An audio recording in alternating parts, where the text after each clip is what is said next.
আমার প্রিয় ছাত্রছাত্রীগণ, আশা করি ভালো আছো। আজকে তোমাদের জন্য নতুন ভিডিও নিয়ে এসে হাজির হয়েছি। যেতে পারি কিন্তু কেন যাব, শক্তি চট্টোপাধ্যায়ের এই কবিতার বিষয়বস্তু। যেতে পারি কিন্তু কেন যাব কবিতায় শক্তি চট্টোপাধ্যায় জীবনের দিক থেকে মুখ ফেরাতে চেয়েছেন।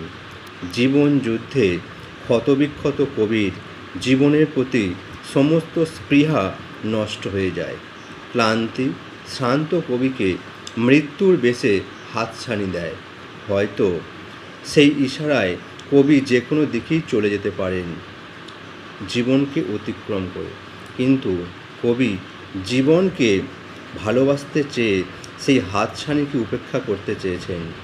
যাবতীয় নিস্পৃহতাকে কবি দূরে সরিয়ে দিয়ে আরও একবার তিনি জীবনকে দেখতে চেয়েছেন জীবনের মতো করে। জীবনকে ভালোবেসে তিনি তার নিবিড় আবেশে মেতে চুমু খেতে চেয়েছেন সন্তানের মুখ ধরে।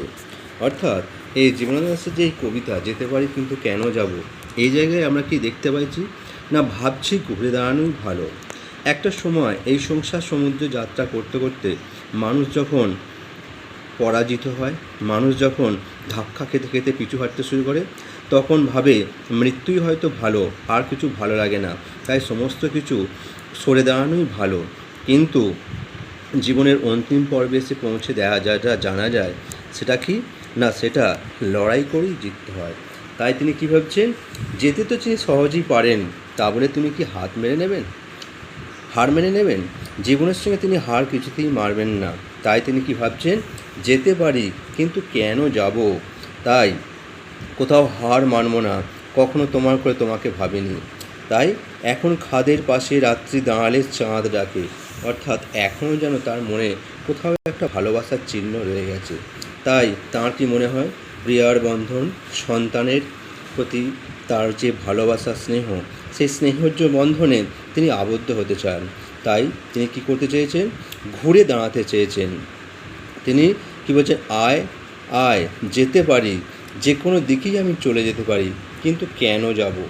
সন্তানের মুখ ধরে একটা চুমো খাবো, যাব, কিন্তু এখনই যাব না, তোমাদেরও সঙ্গে নিয়ে যাব, একাকী যাব না অসময়ে।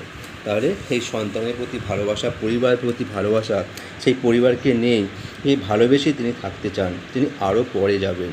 ভালো লাগলে লাইক, কমেন্ট এবং শেয়ার করুন।